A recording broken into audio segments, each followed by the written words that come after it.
பேச வேண்டுமா ஜெபிக்கிற சங்கமே கர்த்தாவே. அப்பா, நாங்கள் அல்ல கர்த்தாவே, நீர் பேச வேண்டுமே. மனுஷ சத்தம் அல்ல ஆண்டவரே, தேவ சத்தம் கேட்க கர்த்தர் நீர் உதவி செய்தருள வேண்டுமாய் நாங்கள் ஜெபிக்கிற சுவாமி கர்த்தாவே.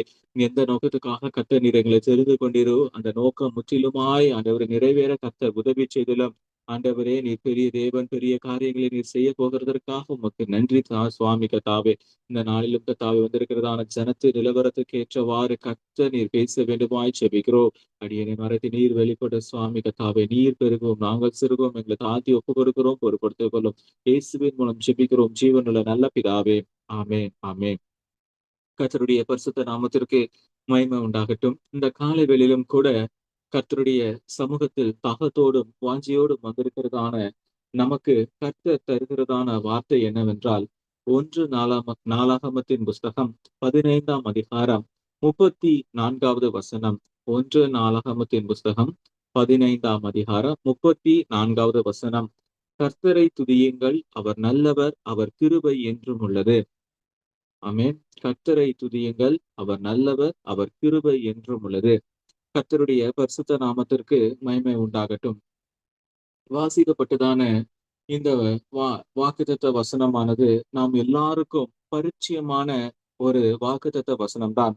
வேதத்தின் அநேக பகுதிகளில் இந்த வார்த்தைகள் வரும். கர்த்தரை துதியுங்கள், அவர் நல்லவர், அவர் கிருபை என்றும் உள்ளது என்று சொல்லி நாம் அநேக இடங்களில் இந்த காரியங்களை குறித்து நாம் இந்த வாக்குத்தத்த வசனத்தை நாம் சொல்லி நாம் துதிக்கிறவர்களாக இருப்போம்.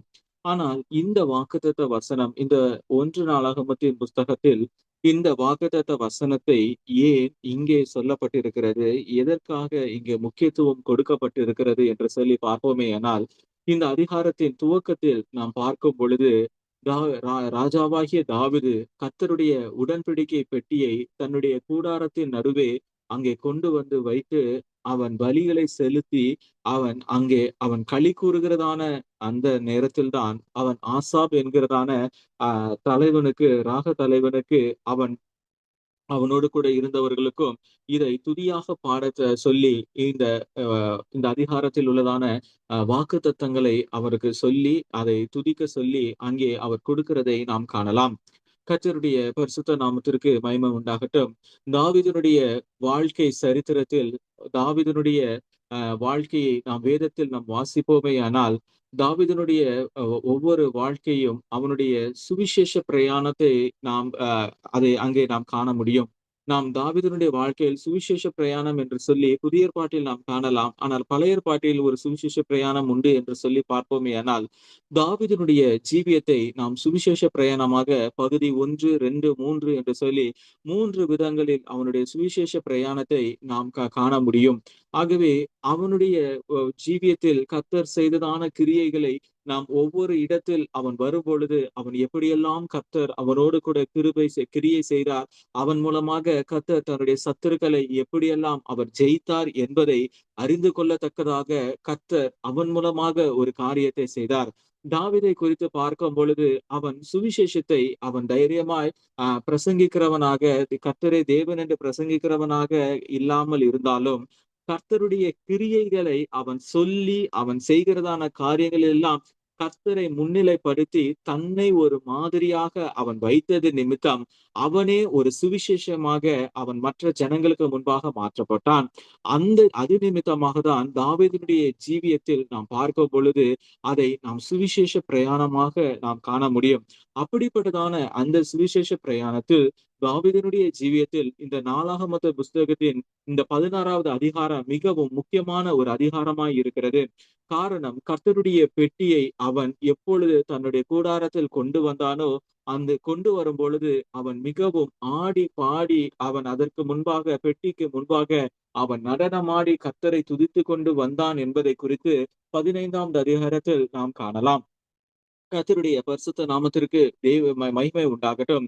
தேவனுடைய பிள்ளையே, இந்த காலை வேளையிலும் ஆண்டவராகிய தேவன் இந்த வாக்குத்தத்த வசனத்தின் மூலமாய் தாவீதுடைய ஜீவியத்தில் செய்ததான அதிசயங்களையும் அற்புதங்களையும் நம்முடைய ஜீவியத்திலும் செய்ய அவர் வல்லமையுடையவராய் இருக்கிறபடினாலே, இந்த காலை வேளையிலும் கூட அவர் நம்மை பார்த்து சொல்லுகிறதான ஒரு காரியம் என்னவென்றால், தேவனுடைய பிள்ளையே, உன்னுடைய வாழ்க்கையில் நீ தோல்வியை சந்தித்துக் கொண்டிருக்கிறாயா?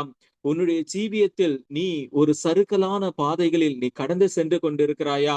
உன்னுடைய வாழ்க்கையில் ஆண்டவரே, இந்த காற்றும் இந்த புயலும் சுழன்று அடித்துக் கொண்டிருக்கிறதே, நான் என்றைக்கு ஒரு நிலையான தாபரங்களுக்குள் அல்லது ஒரு நிலையான ஸ்தலத்திற்குள் நான் வந்து நிற்பேன் என்று சொல்லி கலங்கினதான இருதயத்தோடு கர்த்தருடைய சமூகத்தில் வந்திருக்கிறதான தேவனுடைய பிள்ளையே, உனக்காக தான் தாவீதின் ஜீவியத்தை கொண்டு ஆண்டவர் இந்த காலை வேளையிலே அவர் பேசுகிறார். தாவீதினுடைய வாழ்க்கையில் எத்தனையோ போராட்டங்களும், எத்தனையோ சோதனைகளும், எத்தனையோ நிந்தைகளும், எத்தனையோ அவமானங்களும் எல்லாம் அவனை விட்டு விலகி போனதான ஒரு சூழ்நிலைகளிலும் வந்த பொழுதும், அவனை விட்டு விலகாத ஒரே ஒரு காரியம், தன்னுடைய நாவினால் கர்த்தரை துதிப்பதை அவன் விலகாமல் தன்னுடைய அவன் கர்த்தரை துதித்துக் கொண்டே அவன் இருந்தபடினாலே, அவன் சொல்லுகிறான், கர்த்தரை துதியுங்கள், அவர் நல்லவர், அவர் கிருபை என்றும் உள்ளது என்று சொல்லி தன்னுடைய ஜீவியத்தில் அதை அனுபவமாக்கி அவன் சொல்லுகிறதுக்கான நோக்கம் என்னவென்றால், கர்த்தரை துதிக்கிறதான துதியும் ஸ்தோத்திரமும் அவனுடைய வாயிலிருந்து ஒரு நாளும் விலகவில்லை. ஆகவேதான் சங்கீதம் 34ஆம் அதிகாரம் 1வது வசனத்தில் நாம் வாசிக்கும் பொழுது தாவீது இப்படியாக சொல்லுகிறார், கர்த்தரை நான் எக்காலத்திலும் ஸ்தோத்தரிப்பேன், அவர் துதி எப்போதும் என் வாயில் இருக்கும் என்று சொல்லி அவர் சொல்லுகிறார். இந்த காலவேளையிலும் கூட தேவனுடைய பிள்ளையே, உன்னுடைய ஜீவியத்தில் சருகலான பாதைகளில் சென்று கொண்டிருக்கிறதான உனக்கும் ஒரு நிலையான ஸ்தாபனத்திலும் ஒரு நிலையான தாபரங்களிலும் கன்மலையின் மேல் வந்து நிற்கத்தக்கதான ஒரு அனுபவமும் உனக்கு உண்டாயிருக்க வேண்டுமானால், நீ நாள்தோறும் கர்த்தரை துதித்து அவருடைய கிருபையை நீ பற்றி கொண்டு இருக்க வேண்டியது உனக்கு அவசியமாய் இருக்கிறது. ஆகவேதான் அப்போஸ்தலனாகிய பவுல் சொல்லுகிறார், நான் நாள்தோறும் அவருடைய கிருபையை பற்றி கொண்டு இருக்கிறேன் என்று சொல்லி அவர் சொல்லுகிறார். தேவனுடைய பிள்ளையை, இந்த காலை வேளையிலும் கூட இந்த அதிகாரத்தை நாம் தியானிப்போமே ஆனால், இந்த அதிகாரத்தில் கர்த்தருடைய கிருபைகளையும் அவர் எப்படியாக கர்த்தரை அவர் உணர்ந்தார், கர்த்தரை அவருடைய தன்னை ஜீவியத்தில் அனுபவமாக்கி கொண்டார் என்பதையும் நாம் இந்த அதிகாரத்தில் நாம் நன்றாய் அறிந்து கொள்ளலாம். 1 நாளாகமத்தின் புஸ்தகம் 16ஆம் அதிகாரம் 1, 2, 3 வசனங்களில் நாம் வாசிக்கும் பொழுது, அங்கே 2வது வசனத்தில் தாவீது சர்வாங்க தகன பலிகளையும் சமாதான பலிகளையும் செலுத்தி தீர்ந்த பின்பு அவன் ஜனத்தை கர்த்தருடைய நாமத்தினால் ஆசீர்வதித்து அங்கே அவர்களுக்கு புருஷர்கள் தொடங்கி ஸ்திரீகள் மற்றும் இஸ்ரவேலில் உள்ளதான அனைவருக்கும் அவருக்கு ஒவ்வொரு அப்பத்தையும் ஒவ்வொரு இறைச்சி துண்டையும் ஒவ்வொரு படி திராட்சை ரசத்தையும் பங்கிட்டு கொடுத்தான் என்று சொல்லி அங்கே நாம் வாசிக்கிறோம். கர்த்தருடைய பரிசுத்த நாமத்திற்கு மகிமை உண்டாகட்டும். தேவனுடைய பிள்ளையை, இந்த காலை வேளையிலும் கூட அவர் செய்ததான காரியங்களை நாம் நினைவு கூற வேண்டியது அவசியமாய் இருக்கிறது. ஒவ்வொருவருக்கும் அப்பத்தையும் கொடுத்திருக்கிறார், ஒவ்வொருவருக்கும் இறைச்சி துண்டையும் கொடுத்திருக்கிறார், ஒவ்வொருவருக்கும் ஒவ்வொரு படி திராட்சை ரசத்தையும் பங்கிட்டு கொடுத்திருக்கிறார். இது எதற்கு அடையாளமா இருக்கிறது என்று சொல்லி பார்ப்போமே ஆனால், ஆண்டவராகிய இயேசு கிறிஸ்துவனுடைய சரீரத்தையும் அவருடைய ரத்தத்தையும் பானம் பண்ணுதலையும் அவருடைய வசனத்தை பற்றி கொண்டு இருப்பதும் அதற்கு நிழலாட்டமாய் இருக்கிறது. ஆம் தேவனுடைய பிள்ளையை, இந்த காலை வேளையிலும் கூட நீங்கள் கர்த்தருடையக்குள் நீங்கள் மகிழ்ச்சியா இருக்கிறீர்களா? கர்த்தருடைய பந்தியை நீங்கள் சரியான விதத்தில் நீங்கள் ஆசரித்து கொண்டிருக்கிறீர்களா? நமக்கு முன்பாக ஒரு உபவாச ஜெபம் வைக்கப்பட்டிருக்கிறது. இந்த உபவாச நாட்களில் நீங்கள் உங்களை நீங்களே சுத்திகரித்து பரிசுத்தமாக்கி கொண்டு கர்த்தரோடு ஐக்கியப்படுகிறது தான் இதனுடைய ஒரு நோக்கமாய் இருக்கிறது. ஆம், தாவீது இதை செய்கிறதற்கு காரணம் என்ன? கர்த்தருடைய பெட்டி அவனுடைய கூடாரத்திற்குள் வந்தது. ஆம், இந்த காலவேளையிலும் உங்களுடைய கூடாரமாகிய ஆலயத்திற்குள் கர்த்தருடைய பெட்டி காணப்படுகிறதா? கர்த்தருடைய பெட்டி உங்களுக்குள் இருக்குமானால், அந்த பெட்டிக்கு முன்பாக நீங்கள் நடனமாடி ஆர்ப்பரித்து ஆண்டவரை தொழுது கொள்ள வேண்டியது அவசியமாய் இருக்கிறது. கர்த்தருக்குள் பாடி மகிழ்ந்து நாம் துதித்து அவருடைய கிருபைகளை பற்றி கொண்டு இருக்க வேண்டியது அவசியமாய் இருக்கிறது. ஆகவேதான் இதில் நாம் வாசிக்கும் பொழுது 5வது அதிகாரத்தில் நாம் 5வது வசனத்தில் நாம் வாசிக்கும் பொழுது, அவன் ஆசாப் தலைவனும் சகரியா என்கிறதான இரண்டாவதுமாய் இருக்கிறதான ராக தலைவனுக்கு அவன் இப்படிப்பட்டதான கர்த்தரை துதித்து அவர் நாமத்தை பிரஸ்தாப பண்ணுங்கள் என்று சொல்லி அந்த பாடலை அவர்களுக்கு கொடுக்கிறதை நாம் காணலாம். இந்த அதிகாரம் முழுவதிலும் நாம் வாசிக்கும் பொழுது கர்த்தர் தாவீதினுடைய ஜீவியத்தில் செய்ததான கிருபை கிரியைகளையும் அதன் மூலமாக அவன் வெற்றி கொண்டதையும் அவர்கள் சொல்லி அவர்கள் துதித்து ஸ்தோத்தரித்து கடைசியாக அவன் சொல்லுகிறான், கர்த்தரை துதியுங்கள், அவர் நல்லவர், அவர் கிருபை என்றும் உள்ளது என்று சொல்லி அவர்கள் துதிக்கிறதை நாம் காணலாம். தேவனுடைய பிள்ளையை, இந்த காலவெளியிலும் நீங்களும் நானும் தேவனுடைய ஆலயம் உண்மையமாய் இருப்போமேயானால், கர்த்தருடைய பெட்டி நமக்குள் இருக்குமானால், நமக்கும் இந்த கிருபையானது மிகவும் அவசியமாய் இருக்கிறது. இந்த கிருபை நமக்குள் இருக்கிறதாம். இந்த கிருபையை நாம் ஒவ்வொரு நாளும் இதை சுதந்தரித்துக் கொள்ளுகிறோமாம். தேவனுடைய கிருபை ஒவ்வொரு நாளும் புதிதாய் இருக்கிறது.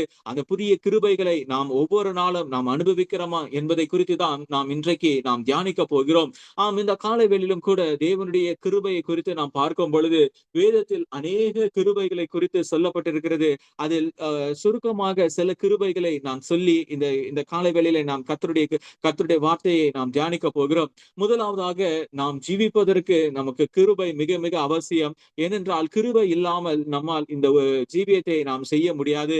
மற்றவர்கள் இந்த பூமியில் ஏதோ பிறந்தோம், ஏதோ வாழ்ந்தோம், ஏதோ காரியத்தை சாதித்தோம் என்று சொல்லி இந்த உலகத்தில் தோன்றுகிறார்கள், இந்த உலகத்தில் மறைந்து போகிறார்கள். ஆனால் ஒரு தேவனுடைய பிள்ளைக்கோ ஒவ்வொரு நாளும் அவருக்குள் மறைந்து அவருக்குள் அவருடைய சித்தத்தை செய்கிறது தான் அந்த நோக்கமா இருக்கிறது.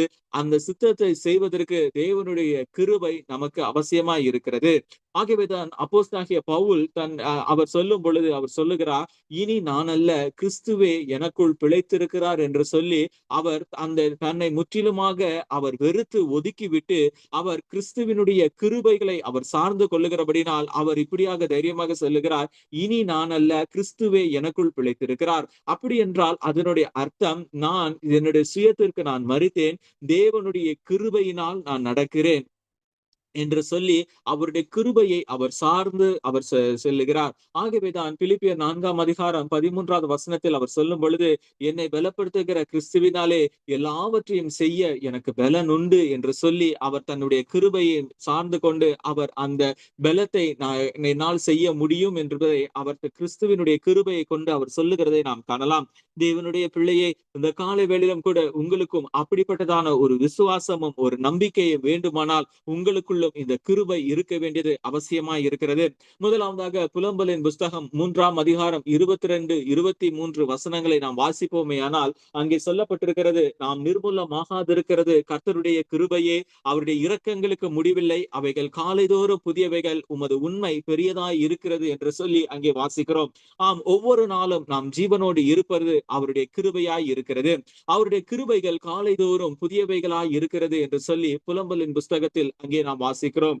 அதுதான் அந்த புதிய கிருபை. ஒவ்வொரு நாளும் நமக்கு இந்த புதிய கிருபை நமக்கு அவசியமாய் இருக்கிறது.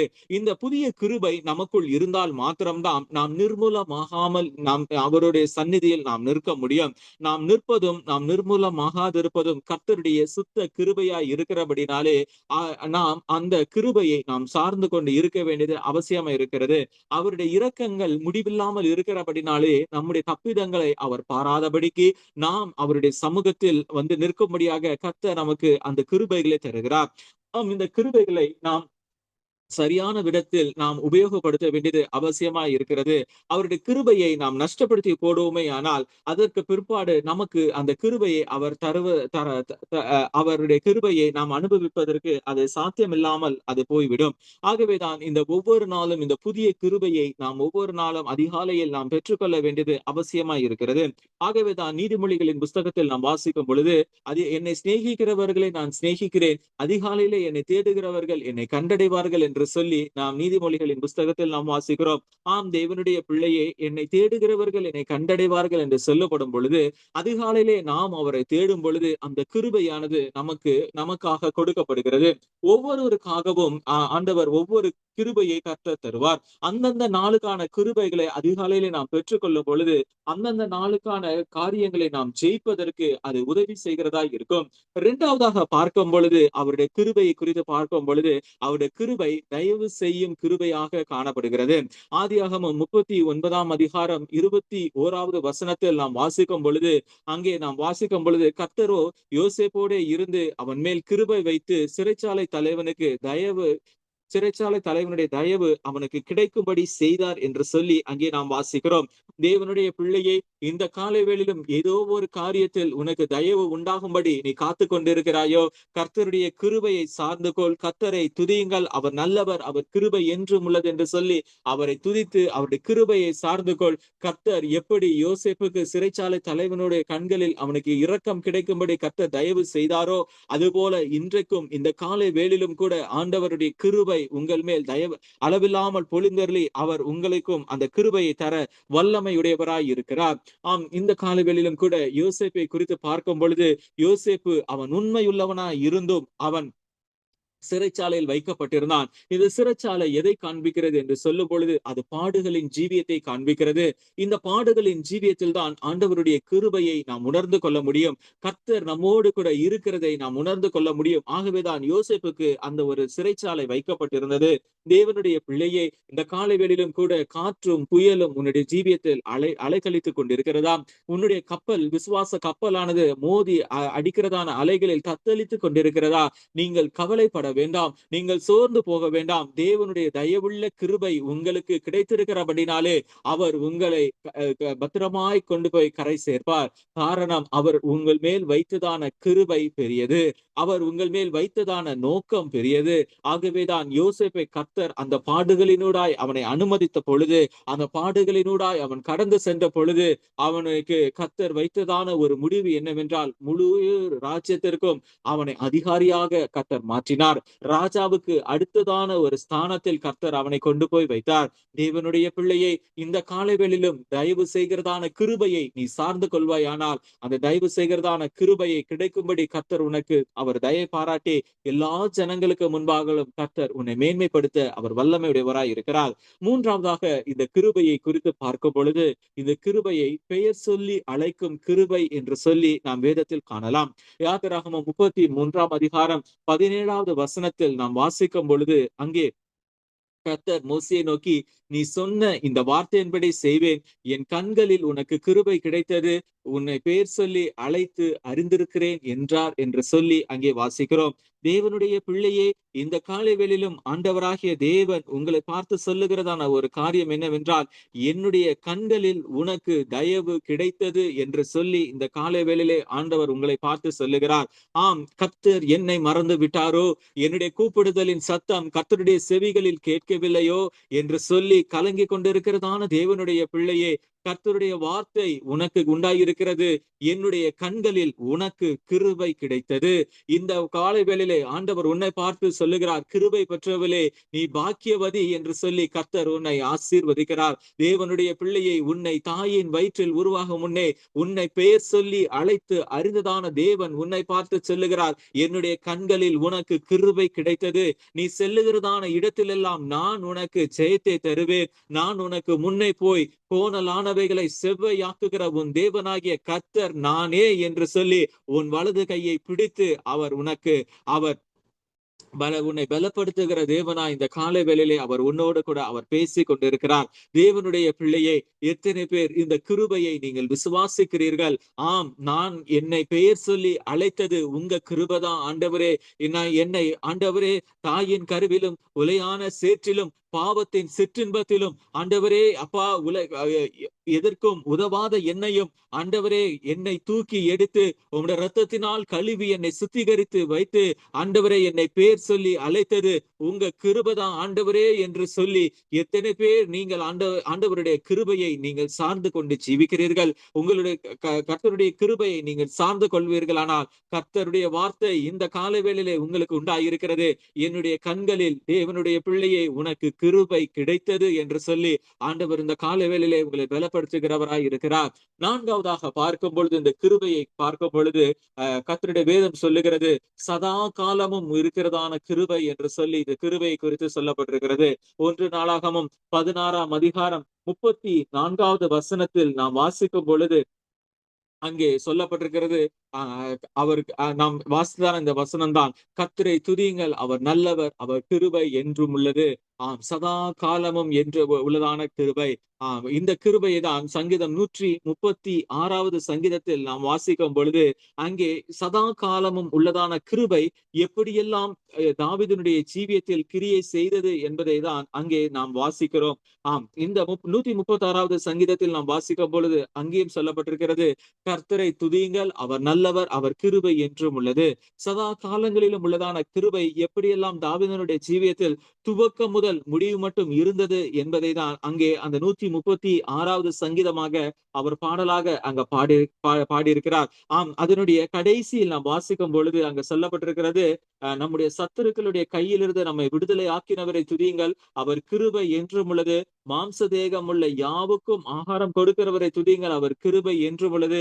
பரலோகத்தின் தேவனை துதியுங்கள். அவர் கிருபை என்றும் உள்ளது என்று சொல்லி அவர் பரலோகத்தின் தேவனை துதித்து அந்த பாடலை முடிக்கிறதை நாம் காணலாம். தேவனுடைய பிள்ளையே, இந்த காலவேளையிலும் நம்முடைய சத்துருக்களுடைய கையிலிருந்து நம்மை விடுதலை பண்ணினவரை துதியுங்கள். அவர் கிருபை என்றும் உள்ளது என்று சொல்லி சதா காலமும் உள்ளதான இந்த கிருபையை நீங்கள் சார்ந்து கொள்வீர்கள். ஆனால் உன்னுடைய சத்துருக்களுக்கு முன்பாக கர்த்தர் உனக்கு ஒரு பந்தியை ஆயத்தப்படுத்துகிறவராய் இருக்கிறார். ஆம் தேவனுடைய பிள்ளையே, இந்த காலவேளையிலே உன்னுடைய சத்துரு எதுவாக இருக்கிறது, உன்னுடைய சத்துரு யாராக இருந்தாலும் சரி, இந்த காலவேளையிலும் கூட கர்த்தர் உன் சத்துருவை உன் பாதங்களுக்கு கீழ்ப்படுத்தும் வரைக்கும் இந்த கிருபை உன்னை ஒரு நாளும் கைவிடாது. உன் சத்துருக்கள் உனக்கு முன்பாக அவர்கள் ஓடுகிறதை உன்னுடைய கண்கள் காணும்படியாக இந்த சதா காலமும் உள்ளதான கிருபையை நீ சார்ந்து கொள். ஆகவேதான் சொல்லப்பட்டிருக்கிறது, மாம்ச தேகம் உள்ள யாவும் கர்த்தரை துதிப்பதாக, பரலோகத்தின் தேவனை துதியுங்கள், அவர் கிருபை என்றும் உள்ளது.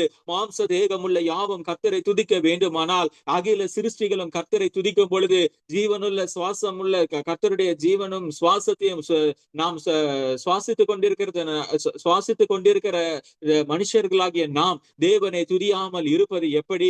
நாம் துதியாமல் இருப்போமேயானால் கர்த்தர் கல்லுகளை கொண்டு கர்த்தரை துதிக்கத்தக்கதான ஒரு காரியங்களை கர்த்தர் உண்டாக்குவார். கழுதையை கொண்டு கர்த்தர் பேசின தேவன் நாம் துதியாமல் இருப்போமேயானால் கர்த்தர் கழுதைகளை கொண்டு துதிக்க வைப்பார். தேவனுடைய பிள்ளையை, கர்த்தரை நாம் துதிக்கும் பொழுதுதான் கர்த்தருடைய கிருபை நமக்கு மகத்துவம் உள்ளதாய் அது வெளிப்படும். சதா காலமும் இந்த கிருபையை நாம் சார்ந்து கொள்ளும் பொழுது அந்த கிருபை நம்மை ஒவ்வொரு நாளும் நம்மை தாங்கி நடத்துகிறதா இருக்கும். அந்த 136வது சங்கீதத்தை நன்றாக உங்களுடைய வீடுகளில் நீங்கள் நல்ல தியானித்து வாசித்து பாருங்கள். அதில் முதலாவதாக ஆரம்பிக்கும் பொழுது வானங்களையும் பூமியையும் படைத்தவரை துதிங்கள் என்று சொல்லி அவர் துதித்துக் கொண்டு வந்ததுக்கு பிற்பாடு ஒவ்வொரு ராஜாக்களின் பெயரை சொல்லி அவரை சங்கரித்தவரை துதிங்கள் அப்படி என்று சொல்லி அவர்களை சொல்லி சொல்லி அவர் துதிக்கிறதை நாம் காணலாம். இந்த ஒவ்வொரு ராஜாக்களுக்கு பின்பாகவும் ஒவ்வொரு சத்துருவின் வல்லமைகள் உள்ளது என்பதை நாம் வேதத்திலிருந்து நாம் ஆராய்ந்து அறிந்து கொள்ளலாம். அவைகள் எல்லாவற்றையும் நாம் விலக்கி பார்ப்பதற்கு இப்பொழுது நேரம் இல்லை. ஆனால் ஒவ்வொரு சத்துருக்களையும் அவர் மேற்கொள்ளும் பொழுது அந்த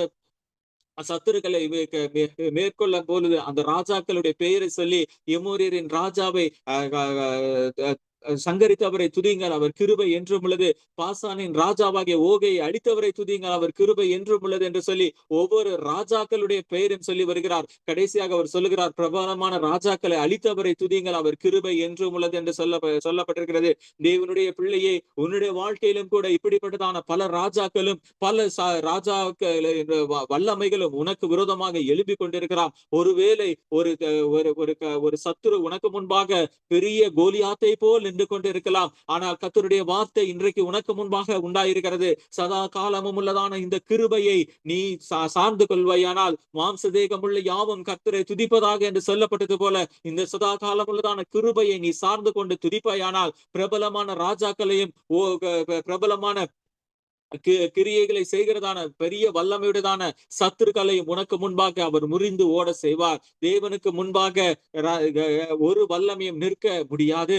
ஆகவேதான் கோலியாத்து அவன் பெரிய தலைவனாக இஸ்ரவேல் ஜனங்களை கலங்கடிக்கிறவனாக இருந்தான். ஆனால் இந்த தாவீது ஒரு சின்ன வாலிபன். இந்த சின்ன வாலிபனுடைய கரத்தில் ஒரு காரியமும் இல்லை, ஒரு பட்டயமும் இல்லை, ஒரு ஈட்டியும் இல்லை, ஒரு கேடகமும் இல்லை. ஆனால் அவனிடத்தில் இருந்ததோ ஒரு கவனும் ஒரு கல்லும் தான். ஆனால் அந்த கவனையும் கல்லையும் கொண்டு அந்த கோலியாத்தை ஜெயித்தான். இந்த கவனும் கல்லும் எதை காண்பிக்கிறது?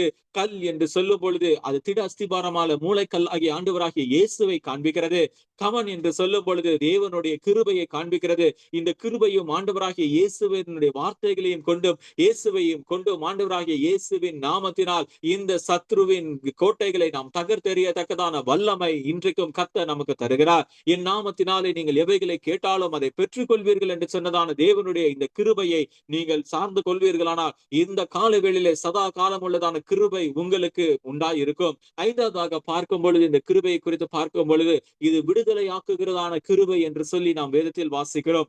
சங்கீதம் 17ஆம் அதிகாரம் 7வது வசனத்தில் நாம் வாசிக்கும் பொழுது, உம்மை நம்புகிறவர்களை அவர்களுக்கு விரோதமாய் எழும்புகிறவர்களை நின்று உமது வலது கரத்தினால் தப்புவித்து ரட்சிக்கிறவரே, உம்முடைய அதிசயமான கிருபையை விளங்க பண்ணும் என்று சொல்லி அங்கே தாவீது சொல்லுகிறதை நாம் காணலாம். தேவனுடைய பிள்ளையை, இந்த காலை வேளையிலும் உம்மை நம்புகிறவர்களை நீங்கள் அவரை நம்புகிறபடினால், ஆண்டவராகிய தேவன் என் கன்மலை, அவரே என் கோட்டை, அவரே என் துருகம் என்று சொல்லி அவரை நீங்கள் நம்பினபடினால் உங்களுக்கு விரோதமாய் எழும்புகிறவர்களை நின்று அவர் தமது வலது கரத்தினால் தப்புவித்து ரட்சிக்கிறவராய் இருக்கிறபடினால் அவருடைய அதிசயமான கிருபையை இந்த காலவேளிலும் இந்த நாளிலும் உங்களுடைய ஜீவியத்தில் அவர் விளங்க பண்ண போகிறார். ஆம், எத்தனை பேர் நீங்கள் விசுவாசிக்கிறீர்கள்? ஆம், பலத்த கரத்தினாலும் ஓங்கிய புயத்தினாலும் தப்புவித்து ரட்சிக்கிற எங்கள் தேவனாகிய கர்த்தாவே, உம்மையே நான் நம்பி இருக்கிறேன், உம்மை நம்பி இருக்கிற ஒருவரையும் நீங்கள் வெட்கப்பட்டு போக விடுவதில்லை என்று சொன்னீரே கர்த்தாவே, உம்முடைய அதிசயமான கிருபையை இந்த காலவேளிலும் நீங்கள் என்னுடைய ஜீவியத்தில் நிறைவேற்றி தாரும் என்று சொல்லி எத்தனை பேர் கேட்கிறீர்களோ,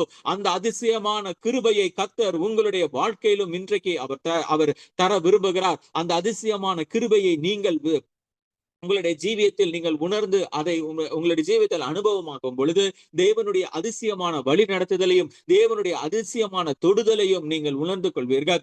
ஆறாவதாக பார்க்கும் பொழுது, ஜீவனுள்ள நாளெல்லாம் தொடர்கிறதான ஒரு கிருபை என்று சொல்லி சொல்லப்பட்டிருக்கிறது.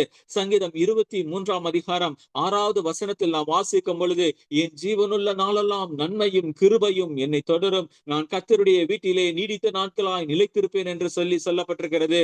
ஆம், தேவனுடைய பிள்ளையே, இந்த காலை வேளையிலும் கூட ஆண்டவருடைய கிருபை ஜீவனுள்ள நாளெல்லாம் நன்மையும் கிருபையும் உன்னை பின்தொடரும்படியாக அவர் உங்களுக்கு அந்த கிருபையை தர வல்லமையுடையவராய் இருக்கிறார். ஆனால் நீங்கள் செய்ய வேண்டியது என்ன? நீங்கள் கர்த்தரை உங்கள் மெய்ப்பராக நீங்கள் சார்ந்து கொள்ள வேண்டியது அவசியமாய் இருக்கிறது. எந்த சூழ்நிலையும் மெய்ப்பனுடைய சத்தத்தை விட்டு வழி விலகாதபடிக்கு, அதாவது தேவனுடைய நோக்கத்தையும் தேவனுடைய திட்டத்தையும் தேவனுடைய சித்தத்தையும் விட்டு வழிவிலகாதபடிக்கு மெய்ப்பனின் குரல் கேட்டு நாம் நடக்கும் பொழுது அந்த மெய்ப்பன் நம்மை மேய்ச்சல் உள்ள இடங்களில் நம்மை கொண்டு போய் அவர் நம்முடைய தாகங்களை தீர்க்கிறவராக மாத்திரமல்ல, நம்மை பசியை போக்குகிறவர்களாக மாத்திரமல்ல, ஜீவனுள்ள நாளெல்லாம் நன்மையும் கிருபையும் நம்மை தொடரத்தக்கதாக அந்த கிருபைகளை தந்து நம்மை வழிநடத்த வல்லமையுடையவராய் இருக்கிறார். ஏழாவதாக பார்க்கும் பொழுது ரட்சிக்கிறதான கிருபை என்று சொல்லப்பட்டிருக்கிறது. சங்கீதம் 31ஆம் அதிகாரம் 16வது வசனத்தில் நாம் வாசிக்கும் பொழுது, உமது முகத்தை உமது ஊழியக்காரன் மேல் பிரகாசிக்க பண்ணி உமது கிருபையினாலே என்னை ரட்சியும் என்று சொல்லப்பட்டிருக்கிறது. ஆம், தேவனுடைய பிள்ளையே, இந்த காலை வேளையிலும் கூட ஆண்டவராகிய தேவன் சொல்லுகிறதான காரியம் என்னவென்றால், அவருடைய முகத்தை தம்முடைய ஊழியக்காரர்கள் மேல் பிரகாசிக்க பண்ணி அவர் கிருபையினாலே அவர்களை ரட்சிக்கிறார். ஆம், இன்றைக்கும் ஆண்டவருடைய முகத்தை உங்கள் மேல் பிரசன்னமாக்க விரும்புகிறார். எத்தனை பேர் நீங்கள் அதை விரும்புகிறீர்கள்? ஆண்டவரே, ஆம், உம்முடைய முகம் என் மேல் உம்முடைய முகத்தை என் மேல் பிரசன்னமாக்கும், உம்முடைய பிரசன்னம் என் மேல் காணப்படட்டும், தேவனுடைய மகிமை என்னை சூழ்ந்து கொள்ளட்டும் என்று சொல்லி எத்தனை பேர் நீங்கள் விரும்புகிறீர்கள்? சாலமோன் தன்னுடைய ஆலயத்தை கட்டி அந்த ஆலயத்தை பிரதிஷ்டை பண்ணின பொழுது ஆலயத்தில் தேவனுடைய மகிமை இறங்கினது என்று சொல்லி நாம் நாளாகமத்தின் புஸ்தகத்தில் நாம் வாசிக்கிறோம். ஆம், தேவனுடைய பிள்ளையே, இந்த காலை வேளையிலும் கூட எத்தனை பேர் அந்த அந்த காரியத்தை நீங்கள் விரும்புகிறீர்கள்? ஆம், ராஜா கட்டின பொழுது தேவனுடைய ஆலயத்தின் மகிமை இறங்கினதே. தேவனுடைய ஆலயத்தின் மகிமை இறங்கின பொழுது அந்த ஸ்தலத்தில் அங்கே பயங்கரமான கிரியைகளை நடப்பிக்கப்பட்டது. ஆம், தேவனுடைய பிள்ளையை, இந்த காலவெளியிலும் அவர் தம்முடைய கிருபையை உங்கள் மேல் அதிசயமாய் அவர் பிரசன்னமாக்க விரும்பினால், பிரசன்னமாக்கினால், அவருடைய கிருபை உங்கள் மேல் இருக்குமானால் நீங்களும் கூட கர்த்தர் உங்களை கூட அப்படியாக அவர் உங்களை தம்முடைய கிருபையினால் ரட்சித்து அவர் தம்முடைய பிரசன்னமாகுதலை உங்கள் மேல் பிரசன்னமாக்குவார். அப்பொழுது தேவனுடைய மகிமை உங்களை சூழ்ந்து கொள்ளுகிறதாய் காணப்படும். ஆம், எத்தனை பேர் நீங்கள் அதை விசுவாசிப்பீர்களானால் அந்த கிருபையை நீங்கள் கேட்டு பெற்றுக் கொள்ளுங்கள். அடுத்ததாக பார்க்கும் பொழுது மீட்கும் கிருபை என்று சொல்லி அங்கே சொல்லப்பட்டிருக்கிறது.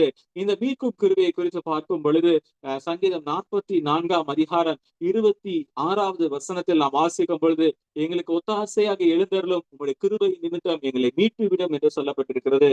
ஆம், ஒருவேளை கடன் பாரம் உங்களை சூழ்ந்து கொண்டிருக்கிறதா, அல்லது நீங்கள் அமிழ்ந்து போகத்தக்கதாக உங்களுடைய ஜீவியத்தில் ஏதோ ஒரு காரியம் உங்களை அமுக்கி கொண்டிருக்கிறதா? ஆண்டவரே, இதிலிருந்து யார் என்னை விடுதலையாக்க முடியும் என்று சொல்லி நீங்கள் கவலைப்பட்டு கொண்டிருக்கிறீர்களா?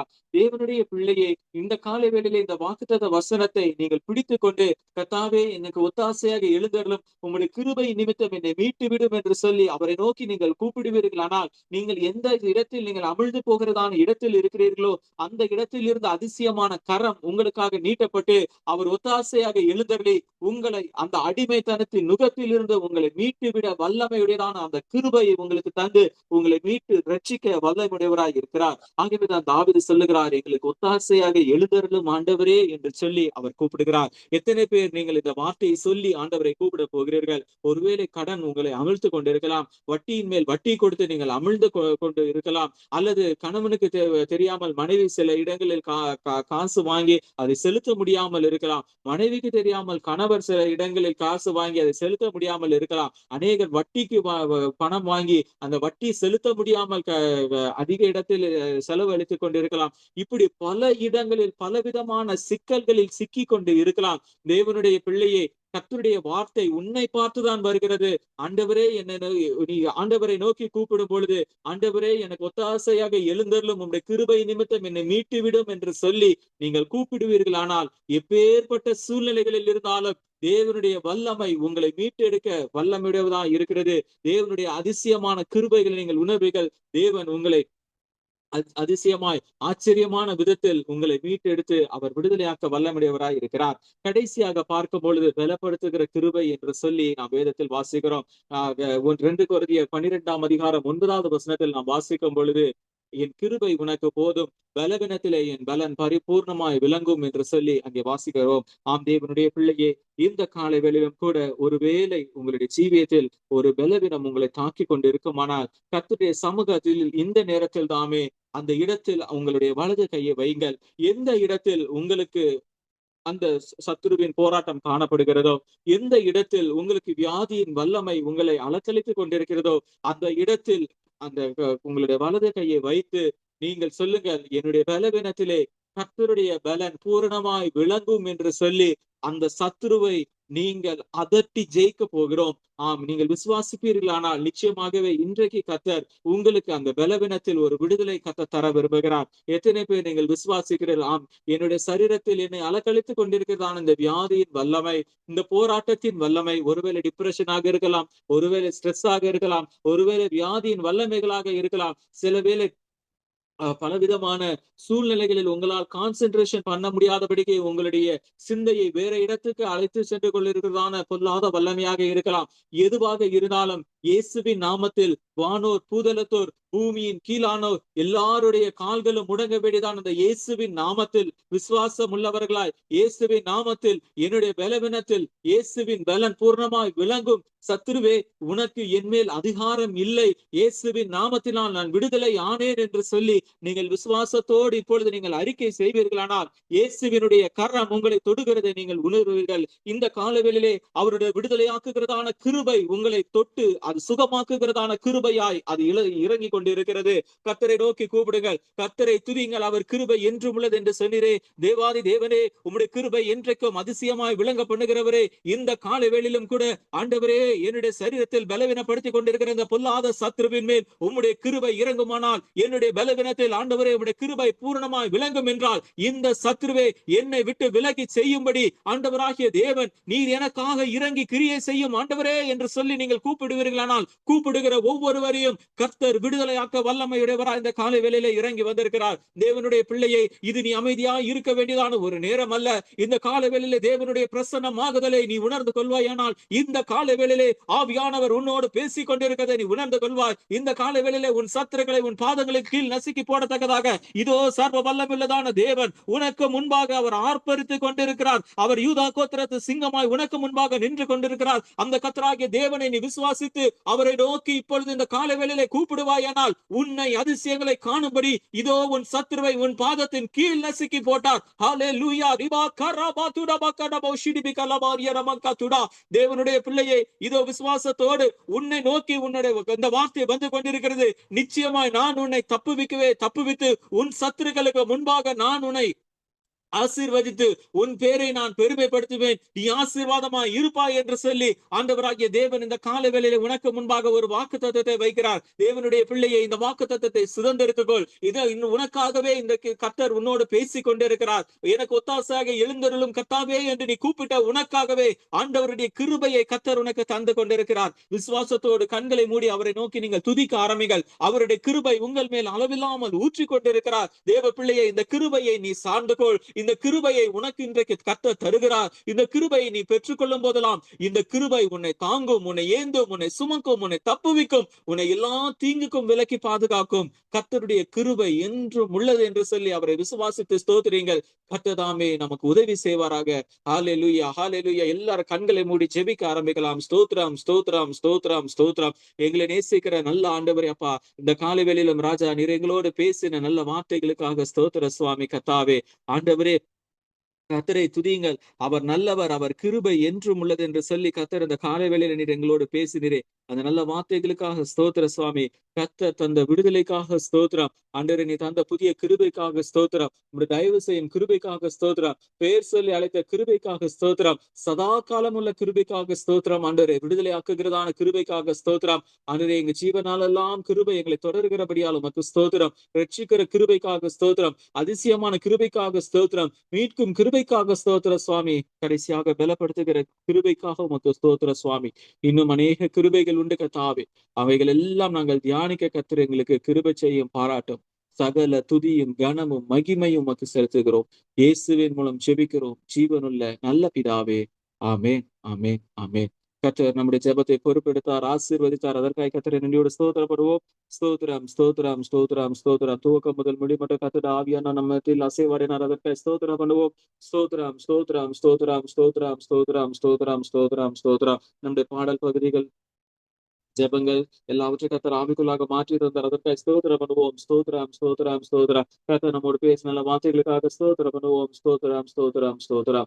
சகல துதியும் கனமும் மகிமையும் கர்த்தருக்கு செலுத்தி ஸ்தோத்திரம் பண்ணுவோம். ஸ்தோத்திரம், ஸ்தோத்திரம், ஸ்தோத்திரம். எல்லாரும் சேர்ந்து சொல்லுவோம். என் ஆத்துமாவே கர்த்தரை ஸ்தோத்திரி, என் முழு உள்ளமையோட பரிசுத்த நாமத்தை ஸ்தோத்திரி, என் ஆத்துமாவே கர்த்தரை ஸ்தோத்திரி, அவர் செய்த சகல உபகாரங்களையும் மறவாது. ஆமென்.